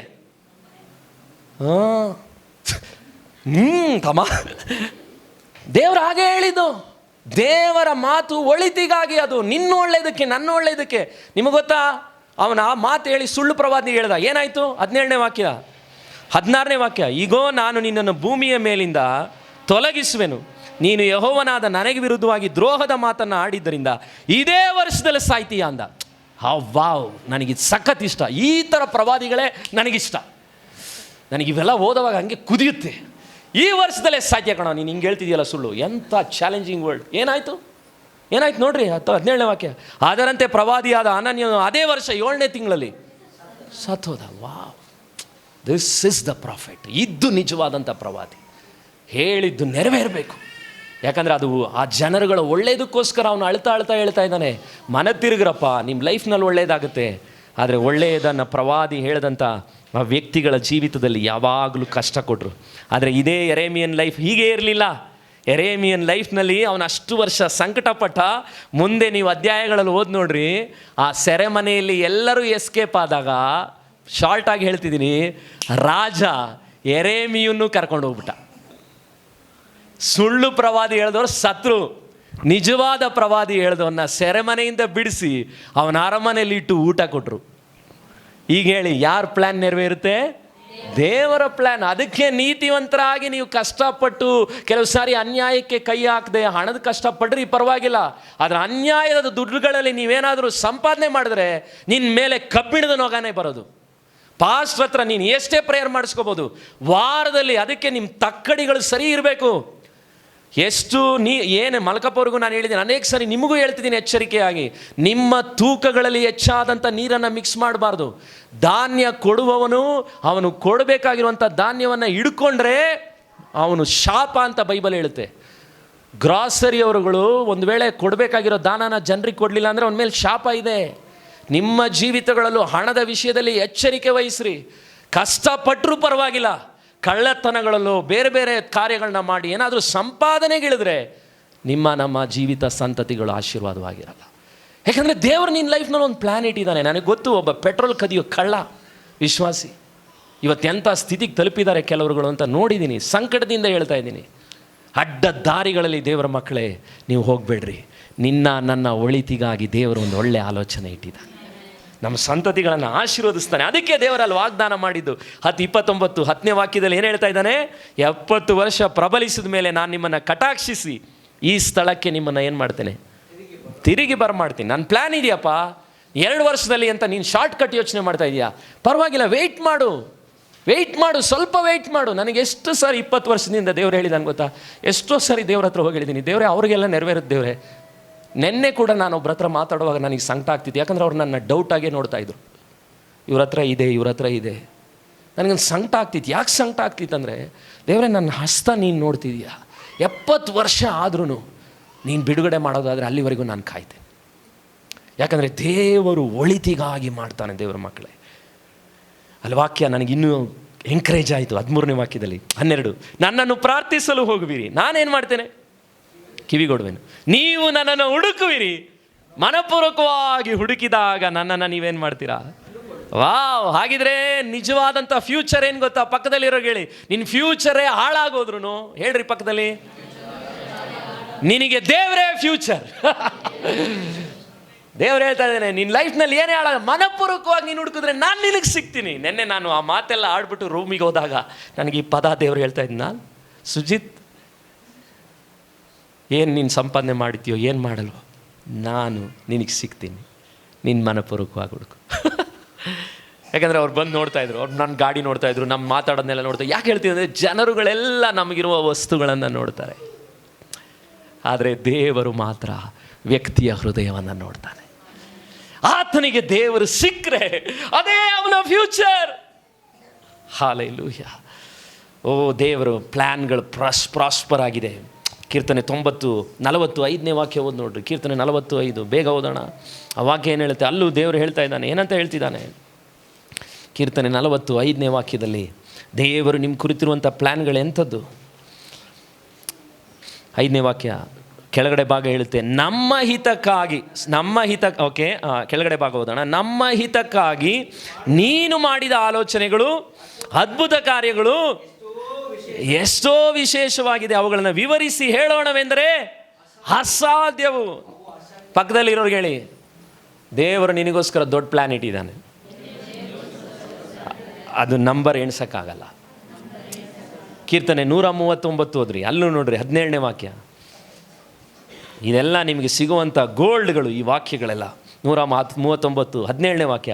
ದೇವರೇ ನಿನ್ನ ಸಂಕಲ್ಪಗಳು ಏನಾಗಿದೆಯಂತೆ? 139 17, ನನ್ನ ಎಣಿಕೆಯಲ್ಲಿ ಎಷ್ಟೋ ಗೌರವವಾಗಿದೆ, ಅವುಗಳ ಒಟ್ಟು ಅಸಂಖ್ಯವಾಗಿದೆ, ಅವುಗಳನ್ನು ಲೆಕ್ಕಿಸುವುದಾದರೆ ಸಮುದ್ರದ ಮರಳಿಗಿಂತ ಏನಾಗಿದೆ? ಹೆಚ್ಚಾಗಿವೆ. ವಾವ್! ನಾನು ಎಚ್ಚರವಾಗಲು ಮುಂಚಿನಂತೆಯೇ ನಿನ್ನ ಬಳಿಯಲ್ಲಿದ್ದೇನೆ. ಹಾಗಿದ್ರೆ ನೋಡ್ರಿ, ದೇವರು ನಿಮಗೋಸ್ಕರ ಇಟ್ಟಿರುವಂಥ ಪ್ಲ್ಯಾನ್ಗಳು ನಿಮ್ಮ ಬೆರಳಲ್ಲಿ ಎಣ್ಸೋಕ್ಕಾಗಲ್ಲ. ಅಷ್ಟು ದೊಡ್ಡ ಪ್ಲ್ಯಾನ್ಗಳನ್ನ ನಮ್ಮ ಭವಿಷ್ಯಕ್ಕೆ ಇಟ್ಟಿದ್ದಾನೆ. ಮತ್ತೇನು ಹೇಳುತ್ತೆ? ಅವುಗಳನ್ನು ಲೆಕ್ಕಿಸುವುದಾದರೆ ಏನಂತೆ? ನಾನು ನಿಮ್ಮನ್ನು ಆಚೆ ಬಿಡ್ತೀನಿ, ಬರೀ ಅಲ್ಲಿ ಹಾಕಿರುವಂಥ ಬೇಲಿ ಒಳಗಡೆ ಎಷ್ಟು ಮರಳಿದೆ ಅಂತ ಕಂಡಿಡಿರಿ, 3 ಅವರ್ ಕೊಡ್ತೀನಿ. ಮರಳು ಹೋಗ್ಲಿ ಕಲ್ಲು ಹುಡುಕ್ರಿ. ನೀವು ಇವತ್ತು ಸಾಯಂಕಾಲದವರೆಗೂ ಕರೆಕ್ಟಾಗಿ ಕೌಂಟ್ ಹೇಳಲ್ಲ. ಒಬ್ಬ 20, ಒಬ್ಬರು 30 ಅಂತೀರ.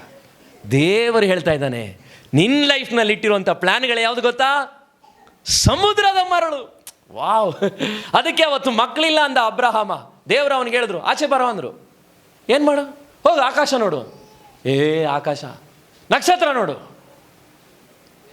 ಮಕ್ಕಳನ್ನ ಕೊಡಪ್ಪ ಅಂದರೆ ನಕ್ಷತ್ರ ನೋಡು ಅಂತಿದ್ದಾನೆ ದೇವರು. ಎಣಿಸು. ಅಬ್ರಹಾಮ 1 2 3 ಆಗಲ್ಲ. ಹೋಗು ಆ ಕಡೆ ಹೋಗಿ, ಅಲ್ಲೋಗು ಸಮುದ್ರ, ಎಣಿಸು ಸಮುದ್ರದ ಮರಳು, ಎಣಿಸು 1 2 3 4. ನಿನ್ನ ಸಂತತಿ ಸಮುದ್ರದ ಮರಳಿನಂತೆಯೂ ಆಕಾಶದ ನಕ್ಷತ್ರಗಳಂತೆ ಮಾಡ್ತೀನಿ. ಆ ಅಬ್ರಹಾಮನ ಸಂತತಿಯಲ್ಲಿ ನಾವು ಬಂದಿರೋರು. ಇದು ನಿಮ್ಗೆ ಅರ್ಥ ಆಗಬೇಕು. ವಾಕ್ಯ ಸುಮ್ಮನೆ ಬರೆದಿಲ್ಲ. ಅದಕ್ಕೆ ಈ ವಾಕ್ಯ ನಾನು ಓದುವಾಗ ನೀವು ಹೋಗಿ ಕೇಳ್ರಿ, ಜಾನ್ಕಮ್ಮನ ಹೋಗಿ ಕೇಳಿ ನೋಡ್ರಿ. ಜಾನ್ಕಮ್ಮ ಆಯಾವಾಗಿ ಟಾಯ್ಲೆಟ್ಗಳನ್ನೆಲ್ಲ ತೊಳೆಯುವಾಗ ಅವಳನ್ನು ಹೋಗಿ ಒಂದು ಮಾತು ಕೇಳಿ ನೋಡ್ರಿ. ಸುಜಿತ್ ಅವತ್ತು ಕಷ್ಟಪಡುವಾಗ ನಿನ್ನ ಮಗ ಯೂಟ್ಯೂಬ್ನಲ್ಲಿ ಎಲ್ಲೋ ಜನರು ಬಂದು ವಾಕ್ಯ ಕೇಳೋ ಮಟ್ಟಕ್ಕೆ ನಿನ್ನ ಮಗ ಆಗ್ತಾನ ಅಂತ ನಮ್ಮಮ್ಮನ ಹೋಗಿ ಕೇಳಿ ನೋಡ್ರಿ. ಹೆಮ್ಮೆಗಾಗಿ ಹೇಳ್ತಾ ಇಲ್ಲ, ನಮ್ಮಮ್ಮನಿಗೆ ಯಾವ ಐಡಿಯಾನೂ ಇಲ್ಲ. ನಾನು ಬಾಣ್ಲಿ ಎತ್ತಾಗ ನಮ್ಮಮ್ಮನಿಗೆ ಯಾವುದೇ ಐಡಿಯಾ ಇಲ್ಲ, ಅವನ ಮಗ ದ್ರೋಹಿ ಪಾಪಿ ಈ ಸ್ಥಿತಿಗೆ ಬರ್ತಾನೆ ಅಂತ. ನನಗೆ ಮಾಡಿದ ದೇವರು ನಿಮಗೆ ಮಾಡ್ತಾನೆ, ನಿಮ್ಮ ಸಂತತಿಗಳಿಗೂ ಮಾಡಬೇಕು ಅನ್ನೋದೇ ನನ್ನ ಪ್ರೇಯರ್. ಕೆಲವು ಸಾರಿ ಹರೀಶ್ ಮಕ್ಕಳಿಗೆ ನಾನು ರೂಮ್ನಲ್ಲಿ ಇಷ್ಟು ಗೋಳಾಡ್ತೀನಿ. ಯಾಕೆ ಗೋಳಾಡ್ತೀನಿ ಅಂದರೆ, ದೇವರೇ ನಾನು ಹಾಸ್ಟೆಲ್, ಅದಕ್ಕೆ ಅವ್ರಿಗೆ ಹೇಳಿದ್ದು ಹೋಗಿ ನೋಡ್ಬೇಕು ಹರೀಶ್. ನೀವು ಯಾಕೆ ನೋಡಬೇಕು? ಹಾಸ್ಟೆಲಲ್ಲಿ ಇದ್ದಾಗ ನಾನು ಆದೋಗಿದ್ದ ಸಂಕಟ ನನಗೆ ಗೊತ್ತು. ಆ ಕಷ್ಟದಿಂದಲ್ಲ ಹೇಳ್ತಾ ಇರೋದು, ಅಂಥ ಸ್ಥಿತಿಯಿಂದ ಇವತ್ತು ನಾನೇ ನನ್ನ ಜೀವಿತ ಹಿಂತಿರುಗಿ ವಿಮಾನದಲ್ಲೆಲ್ಲ ನಾನು ಹೋಗುವಾಗ ಅಲ್ಲಿ ಸಾವಿರಾರು ಜನರು ನನ್ನ ಮೆಸೇಜ್ಗೆ ಕಾಯುವಾಗ ನಾನು ನಿಜವಾಗ್ಲೂ ತಾಳ್ಮೆಯಿಂದ ಹೇಳ್ತೀನಿ, ಹೆಚ್ಚಳಕ್ಕಾಗಿ ಹೇಳ್ತಾ ಇಲ್ಲ. ನನಗೆ ಯಾವುದೇ ಐಡಿಯಾ ಇರಲಿಲ್ಲ ನನ್ನಂಥ ದ್ರೋಹಿನ 100 ಮಂದಿಗೆ ದೇವರ ಆಶೀರ್ವಾದವಾಗಿಡ್ತಾನೆ ಅಂತ ನನ್ನ ಕನಸಲ್ಲೂ ನೆನೆಸಿಲ್ಲ. ನಿಮ್ಮ ಸಂತತಿಗಳನ್ನು ದೇವರು ಮಾಡ್ತಾನೆ. ಅದು ಬರೀ ಹಣಕಾಸಿನಲ್ಲಿ ಅಳಿಬೇಡ್ರಿ. ನಿಮ್ಮ ಮಾತುಗಳು, ನಿಮ್ಮ ಜೀವಿತಗಳು 100 ಮಂದಿಗೆ ಆಶೀರ್ವಾದವಾಗಿ ದೇವರು ಇಟ್ಟೇ ಇಡ್ತಾನೆ. ಯಾಕಂದರೆ ಆತನಲ್ಲಿ ಇರುವಂಥ ಪ್ಲ್ಯಾನ್. ಯಾಕಂದರೆ ಅಬ್ರಹಾಮ ಅವನ ಹೆಂಡತಿ ಮಾತು ಕೇಳಿ ಮಕ್ಕಳೇ ಹುಟ್ಟಲ್ಲ ಅಂತ ಆಗಾರ್ ಪ್ರಾಜೆಕ್ಟ್ಗೆ ಹೋಗ್ಬಿಟ್ಟ. ಆಗಾರ್ ಪ್ರಾಜೆಕ್ಟ್ಗೆ ಹೋಗಿ ವಾಪಸ್ ಮತ್ತೆ ಬಂದ. ದೇವರು ಅವಾಗ ಹೇಳಿದ್ರು, ನಿನಗೆ ಇಸಾಕ ಕೊಡ್ತೀನಿ. ಕೆಲವ್ರಿಗೆ ಅನೇಕ ನಾನು ನೋಡಿದ್ದೀನಿ, ಎಷ್ಟೋ ಜನರಿಗೆ ಯಾರಾದರೂ ಸೇವಕರುಗಳು, ವಿಶ್ವಾಸಿಗಳು, ಮನೆಯವರು ವಂಶದಲ್ಲಿ ಯಾವತ್ತೋ ಮುತ್ತಾತನ ಕಾಲದಲ್ಲಿ ಶಾಪ ಹಾಕಿದರೆ ಅದನ್ನೂ ಮನಸ್ಸಿನಲ್ಲಿ ನೆನೆಸ್ಕೊಳ್ಳೋದು. ಚರ್ಚಿಗೆ ಬಂದು 10 ವರ್ಷ ಆಗಿರುತ್ತೆ, ನಮ್ಮ ಅಜ್ಜಿ ಹೇಳಿದ್ದು ಹಂಗೆ ಆಯ್ತಾಯ್ತೆ. ಏನೋ ಯಾವಾಗ ಹೇಳಿದ್ದಂತೆ? ನಾವು ಮದುವೆ ಆಗುವಾಗ ಅವರೆಲ್ಲ ಹಿಂಗೆ ಶಾಪ ಹಾಕಿದ್ರು ನೋಡು, ಅದಕ್ಕೆ ಹಿಂಗಾಗಿರೋದೇನೋ. 100 ಜನರು, ನಾನು ಸೇವೆ ಬಂದಾಗ ಯಾರೆಲ್ಲ ಅದಕ್ಕೆ ಹಿಂಗೆ, ಅದಕ್ಕೆ ನಮ್ಮ ಹೆಂಡ್ತಿಗೂ ಅದಕ್ಕೆ ಅದಕ್ಕೆ ಅದಕ್ಕೆ ಈ ಅದಕ್ಕೆ ಅದಕ್ಕೆ ಅದಕ್ಕೆ ಅಂತ ಹೇಳಿನೇ ಕಳೆದುಬಿಟ್ವಿ. ಎಷ್ಟು ವರ್ಷ? 20 ವರ್ಷ. ಅದನ್ನೆಲ್ಲ ನೀವು ನಿಮ್ಮ ಸಂತತಿ, ನಿಮ್ಮ ಸಂತತಿ, ನಿಮ್ಮ ಶಾಪಗಳು ನಿಮ್ಮ ಮೇಲೆ ಇಲ್ಲ ಅನ್ನೋದಕ್ಕೆ ಗುರುತೇನು? ವಾಕ್ಯ ಓದ್ರಿ, ಯೆಶಾಯ 51. ನಿಮ್ಮ ಬಗ್ಗೆ ನಿಮಗೆ ಈ ಒಂದು ಪದ ಇರಬೇಕು. ಯೆಶಾಯ 51 ಓದ್ರಿ. ಆ ಪದ 51. ನಾವು ಯಾವ ಸಂತತಿ ಗೊತ್ತಾ? 51 1ನೇ ವಾಕ್ಯ. ಎಲ್ಲರೂ ಎದ್ದು ನಿಲ್ಲೋಣ, ಎಲ್ಲರೂ ಎದ್ದು ನಿಂತು ಓದನ್ನು ನಾವು ಪ್ರಾರ್ಥನೆ ಮಾಡೋಣ. ಯೆಶಾಯ 51 ಓದ್ರಿ. ಸದ್ಧರ್ಮ ನಿರತರಾದ ಯೆಹೋವನ ಭಕ್ತರೇ, ನನ್ನ ಮಾತನ್ನು ಕೇಳಿರಿ. ನೀವು ಯಾವ ಬಂಡೆಯೊಳಗಿಂದ ಒಡೆದು ತೆಗೆಯಲ್ಪಟ್ರಿ? ನಿಮಗೆ ಗೊತ್ತಾ, ನಿಮ್ಮನ್ನು ದೇವರು ಬಂಡೆ ತೆಗೆದಿರೋದು ಯಾದಗಿರಿ ಬಂಡೆ ಅಲ್ಲ, ಮಂಡ್ಯ ಬಂಡೆನೋ ನಮ್ಮೂರು ಬಂಡೆಗಳು ಅಲ್ಲ. ಯಾವ ಬಂಡೆ ಗೊತ್ತಾ? ನಾನು ಕೂಡ ಅಷ್ಟೇ, ಕೇರಳದಲ್ಲಿ ಮಲಪ್ಪುರಂ ಯಾವುದೋ ಬಂಡೆ ಅಲ್ಲ. ಯಾವ ಬಂಡೆ ಅಂತೆ? ಹಾಲೆಲೂಯ. ಯಾವ ಗುಂಡಿಯಿಂದ ತೋಡಲ್ಪಟ್ಟಿರಿ ಎಂಬುದನ್ನು ನೋಡ್ರಿ. ನಿಮ್ಮ ಪಿತೃವಾದ ಅಬ್ರಹಾಮನನ್ನು, ನಿಮ್ಮನ್ನು ಹೆತ್ತ ಸಾರಳನ್ನು ದೃಷ್ಟಿಸ್ರಿ. ವಾವ್! ಈ ವಾಕ್ಯ ನೀವು ಹಿಡ್ಕೋಬೇಕು. ಅದಕ್ಕೆ ಶಾಪಗಳು ನಮ್ಮನ್ನು ಮುಟ್ಟಲ್ಲ. ಭಯಪಡಬಾರ್ದು. ಭಯಗಳು ನಿಮ್ಮ ಜೀವಿತವನ್ನು ಆಕ್ರಮಿಸೋದೇ ಇಲ್ಲ. ಯಾಕೆ ಹೇಳ್ತೀನಿ ಅಂದರೆ, ನಾವು ಅಬ್ರಹಾಮನ ಸಂತತಿ. ಮಲ್ಕಪ್ಪ ಅವರಿಗೆ ಹಾವು ಮೊದಲನೇ ಸಾರಿ ಕಾಲು ತುಳಿದಾಗ, ಪಾಶ್ರೇ ತುಳಿದು ಬಿಟ್ಟಿದ್ದೀನಿ, ಅದು ಹಳೆ ಭಯ. ಈಗ ಅಬ್ರಹಾಮನ ಸಂತತಿ ಮಲ್ಕಪ್ಪ. ಅದಕ್ಕೆ ಹೇಳಿದೆ, ಏನೂ ತಾಕಲ್ಲ. ಬದುಕಿಲ್ಲ ಮಲ್ಕಪ್ಪ ಅವರು?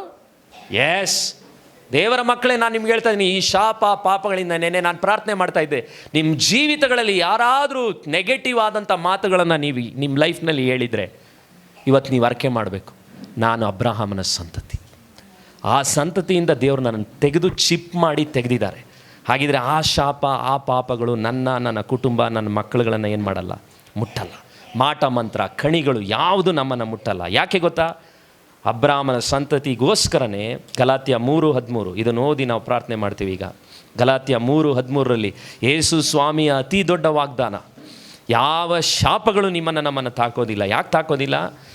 ಗಲಾತ್ಯ 3:13 ಅಬ್ರಹಾಮನಿಗೆ ಉಂಟಾದ ಆಶೀರ್ವಾದವು ಕ್ರಿಸ್ತ ಯೇಸುವಿನಲ್ಲಿ, ಎಲ್ಲರೂ ಈ ಪದ ಹೇಳಿ, ಒಂದು ವೇಳೆ ಓದಕ್ಕೆ ಬರ್ದಿಲ್ಲ ಅಂದರು, ಅಬ್ರಹಾಮನಿಗುಂಟಾದ ಆಶೀರ್ವಾದವು ಕ್ರಿಸ್ತ ಯೇಸುವಿನಲ್ಲಿ ಅನ್ಯ ಜನರಿಗೆ. ಯಾರಿಗೆ? ನೀವೇನು ಹೇಳ್ತಿದ್ದೀರಾ? ನಾಯರು, ಗೌಡ್ರು, ಯಾವ್ಯಾವ ಕ್ಯಾಸ್ಟ್ಗಳು ನೀವು ಹೆಸರುಗಳು ಇಟ್ಕೊತಿರೋ ಆ ಅನ್ಯ ಜನರುಗಳೆಲ್ಲರಿಗೂ ಯೇಸು ಕ್ರಿಸ್ತನ ಮೂಲಕವಾಗಿ ನಿಮಗೇನಾಗುತ್ತಂತೆ? ಉಂಟಾಯ್ತಂತೆ. ಅದಕ್ಕೆ ನೀವು ಯಾವ ಕೊರವನೋ, ಗುಂಪೋ, ಕಾಡು ಜನರೋ, ಯಾವ ಜನರೇ ಆಗಿರಲಿ, ನಿಮಗೆ ನಿಮ್ಮ ಸಂತತಿಗಳ ಮೇಲೆ ಶಾಪಗಳಿಲ್ಲ. ಯೇಸು ಕ್ರಿಸ್ತನಲ್ಲಿ ನೀವು ಬಂದ ಮೇಲೆ ಏನಾಯ್ತಂತೆ? ದೇವರು ವಾಗ್ದಾನ ಮಾಡಿದ ಆತ್ಮನು ನಮಗೆ ನಂಬಿಕೆಯ ಮೂಲಕ ದೊರಕುವಂತೆಯೂ ಕ್ರಿಸ್ತನು ನಮ್ಮ ನಿಮಿತ್ತ ಶಾಪವಾಗಿ ನಮ್ಮ ನಿಮಿತ್ತ ಧರ್ಮಶಾಸ್ತ್ರದಲ್ಲಿ ಹೇಳಿರುವ, ಎಲ್ಲರೂ ಓದೋಣ ವಾಕ್ಯವನ್ನ, ಶಾಪದೊಳಗಿಂದ ನಮ್ಮನ್ನು ಬಿಡಿಸಿದನು. ಮರಕ್ಕೆ ತೂಗು ಹಾಕಲ್ಪಟ್ಟ ಪ್ರತಿಯೊಬ್ಬನು. ವಾವ್, ಈ ವಾಕ್ಯ ನಿಮಗೆ ಗೊತ್ತಾಗಬೇಕು ದೇವರ ಮಕ್ಕಳೇ. ನಮಗೋಸ್ಕರ ಒಬ್ಬ ವ್ಯಕ್ತಿ ಶಾಪಗ್ರಸ್ತನಾದನು. ಅದು ಯಾರು? ಯೇಸು ಕ್ರಿಸ್ತ. ಆ ಶಾಪಗಳು ಒಂದು ವೇಳೆ ಆತನು ಒಡೆದಾಕಿದ್ರಿಂದಲೇ ಆ ಪಾಪ ಶಾಪದ ಕಟ್ಟುಗಳು ಇವತ್ತು ನಿಮ್ಮ ಸಂತತಿಲಿ. ದೇವಪ್ಪ ಅವರೇ, ದೇವರು ನಿಮ್ಗೆ ಹೇಳ್ತಾ ಇದ್ದಾನೆ, ನಿನ್ನ ಜೀವನದಲ್ಲಿ ಏನೆಲ್ಲ ಶಾಪಗಳಿದೆಯೋ ಯೇಸುವನ್ನು ನೀನು ನಂಬಿದರೆ ಸಾಕು. ಚಿದಾನಂದ ಅವರೇ, ದೇವರನ್ನು ನಂಬಿದ್ರೆ ಸಾಕು. ನೀನು ಕುಡುಕತನದ ಶಾಪದ ಕಟ್ಟುಗಳನ್ನು ದೇವರು ಮುರಿತಾರೆ, ನಿಮ್ಮ ಅಕ್ರಮಗಳನ್ನು ದೇವರು ಮುರಿತಾರೆ. ರೋಬಲ ಶಿಖೇರ ಪವಿತ್ರಾತ್ಮನು ಇವತ್ತಿಲ್ಲಿ ಚಲಿಸ್ತಾ ಇದ್ದಾನೆ. ರೋಬಲ ಹರೀಶ್, ಪವಿತ್ರಾತ್ಮನು ಚಲಿಸ್ತಿದ್ದ. ನಿನ್ನ ಸಂತತಿಗಳನ್ನು ನಾನು ಆಶೀರ್ವದಿಸ್ತೇನೆ. ಪವಿತ್ರಾತ್ಮನು ಇವತ್ತು ಈ ಆಲಯದಲ್ಲಿದ್ದಾನೆ. ಕೆಲವರುಗಳಿಗೆ ಬಹಳ ಬಹಳ ನಿಖರವಾಗಿ ಪವಿತ್ರಾತ್ಮನು ಧೈರ್ಯಪಡಿಸಿ ಹೇಳ್ತಿದ್ದಾನೆ. ಓ ರಬ ಶೆಕೆಲ ಬರಬ ರೋಬಲ ಸಂತರಬ. ಬ್ರದರ್ ರುದ್ರೇಶ್, ನಿಮ್ಮ ಸಂತತಿಗಳಲ್ಲಿ ಹೇಳಿದಂಥ ಯಾವುದೇ ಶಾಪದ ಮಾತುಗಳು ನಿನ್ನನ್ನು, ನಿನ್ನ ಮಗುವನ್ನು ಮುಟ್ಟಿದೆ ಅನ್ನೋದನ್ನು ನೆನೆಸಬೇಡ. ನೀವು ಆಶೀರ್ವಾದದ ನಿಧಿಗಳು. ರೋಕಲ ಸಂತರ. ಎಲ್ಲರೂ ಒಂದು 2-3 ನಿಮಿಷ ಸ್ತೋತ್ರ ಮಾಡೋಣ. ದೇವರು ಇವತ್ತು ಈ ಆಲಯದಲ್ಲಿದ್ದಾನೆ. ಓ ರಾಬ ಸಖರ ಬಾಲ. ದೇವರ ಹತ್ರ ಹೇಳ್ತೀರಾ, ದೇವರೇ ನೀನು ನನ್ನ ಬಗ್ಗೆ ಒಳ್ಳೆ ಪ್ಲ್ಯಾನ್ಗಳನ್ನು ಇಟ್ಟಿದ್ದೀಯಾ. ಲತಾ, ಕುಗ್ಗು ಹೋಗಬೇಡ. ದೇವರು ನಿನ್ನ ಮಕ್ಕಳ ಕುರಿತು ಹಿತವಾದ ಆಲೋಚನೆಗಳನ್ನು ಇಟ್ಟಿದ್ದ. ಸಾಧ್ಯವಾದರೆ ನಿಮ್ಮ ಒಬ್ಬೊಬ್ಬರನ್ನು ಹಿಡಿದು ನಿಮ್ಮ ಕಣ್ಗಳಲ್ಲಿ ಕಣ್ಣಿಟ್ಟು ಕಣ್ಣೀರಿನಿಂದ ಪ್ರೀತಿಯಿಂದ ನಾನು ಹೇಳಬಲ್ಲೆ, ದೇವರು ನಿಮ್ಮೆಲ್ಲರ ಜೀವಿತದಲ್ಲಿ ದೊಡ್ಡ ಆಲೋಚನೆಗಳನ್ನು ಇಟ್ಟಿದ್ದಾನೆ. ಸಂತೋಷದಿಂದ ಸ್ವೀಕರಿಸ್ರಿ. ಹೃದಯಗಳನ್ನು ಹಗುರ ಮಾಡ್ರಿ. ಏನೆಲ್ಲ ಅಹಿತವಾದದ್ದು ನಿಮ್ಮ ಲೈಫ್ಗಳಲ್ಲಿ ನಡೆದಿದೆಯೋ ಅದೆಲ್ಲವನ್ನು ದೇವರು ಒಳ್ಳೆಯದಕ್ಕೋಸ್ಕರ ಮಾಡ್ತಾನೆ. ಹಾಲೆಲೂಯ. ಎಲ್ಲರೂ ಸ್ತೋತ್ರ ಮಾಡುವ. ದೇವರೇ, ನನ್ನ ಕುರಿತು ಇಟ್ಟಿರುವಂಥ ನಿನ್ನ ಆಲೋಚನೆಗಳು ಅಹಿತವಾದದ್ದಲ್ಲ. ಗತಿಯಾಗಲಿ, ನಿರೀಕ್ಷೆ ಇರಲಿ, ನನ್ನ ಕುರಿತು ಆಲೋಚನೆ ಮಾಡುವವನು ನೀನು ಇದೆಯಲ್ಲ, ಅದಕ್ಕೆ ಸ್ತೋತ್ರ. ಓ ಸೌಮ್ಯ, ಪವಿತ್ರಾತ್ಮನು ಮತ್ತೆ ಮತ್ತೆ ಹೇಳ್ತಿದ್ದಾನೆ, ನಿನ್ನ ಸಂತತಿಯನ್ನು ಭಿಕ್ಷೆ ಬೇಡುವುದಕ್ಕೆ ನಾನು ಬಿಡೋದೇ ಇಲ್ಲ. ಕುದರೋ ಸೇಕರಾದರಬ ಶೀಕರಬ ಸಕಲಬ ಕ್ರೋಮ ಸಂತರ ಬಲ ಬಲ ಬಲ ಬಲ ರೋಲಬ ಶಿಖಲಬ. ಓ, ನಿನ್ನ ಭವಿಷ್ಯ ನನ್ನ ಕೈಗಳಲ್ಲಿದೆ. ಓ, ನಿಮ್ಮ ಭವಿಷ್ಯಗಳು ಆತನ ಕೈಗಳಲ್ಲಿದೆ. ಸಮುದ್ರದ ಮರಳಿನಂತೆ ಆತನ ಹತ್ರ ಪ್ಲ್ಯಾನ್ಗಳಿದೆ. ಮತ್ತೊಂದು ನಾನು ನಿಮಗೆ ಎಚ್ಚರಿಕೆಯಾಗಿ ಹೇಳ್ತೀನಿ, ಸೈತಾನ ನಿಮ್ಮ ಜೀವಿತದ ಪ್ಲ್ಯಾನ್ಗಳನ್ನು ಹಾಳು ಮಾಡಲ್ಲ. ದೇವರು ಕೂಡ ಹಾಳು ಮಾಡೋ ಮನಸ್ಸು ಮಾಡಲ್ಲ. ಈ ಜಗತ್ತಿನಲ್ಲಿ ನಿಮ್ಮ ಲೈಫ್ನಲ್ಲಿ ದೇವರಿಟ್ಟಿರುವಂಥ ಪ್ಲ್ಯಾನನ್ನು ಹಾಳು ಮಾಡಲಿಕ್ಕೆ ಒಬ್ಬ ವ್ಯಕ್ತಿ ಕಾರಣವಾಗಿದ್ದರೆ ಅದು ನೀವು ಮಾತ್ರ. ಇಟ್ಕೊಡ್ರಿ. ದೇವರೇ, ಅವಿಧೇಯತೆಗಳಲ್ಲಿ, ಪಾಪಗಳಲ್ಲಿ ನಾನು ಮುಳುಗಿದ್ರೆ ನನ್ನನ್ನು ತಪ್ಪಿಸು, ನನ್ನನ್ನು ಬದಲಾಯಿಸಪ್ಪ. ನೀನು ನನ್ನ ಮೇಲಿಟ್ಟಿರುವಂಥ ಪ್ಲ್ಯಾನ್ಗಳು ನೆರವೇರಲಿಕ್ಕೆ ನಾನೇ ಅಡ್ಡಿಯಾಗಿರಬಾರ್ದಪ್ಪ. ಎದೆ ಮೇಲೆ ಕೈಗಳನ್ನಿಟ್ಟು ಪ್ರೇಯರ್ ಮಾಡ್ತೀರಾ, ದೇವರೇ ನನ್ನ ಲೈಫ್ನಲ್ಲಿ ಇಟ್ಟಿರುವಂಥ ಪ್ಲ್ಯಾನ್ಗಳನ್ನು ನೆರವೇರಿಸೋದಕ್ಕೆ ನಾನು, ನನ್ನ ಅವಿಧೇಯತೆಗಳು, ಅಕ್ರಮಗಳು ಇರಬಾರ್ದು ಸ್ವಾಮಿ. ಹಾಲೆಲೂಯ.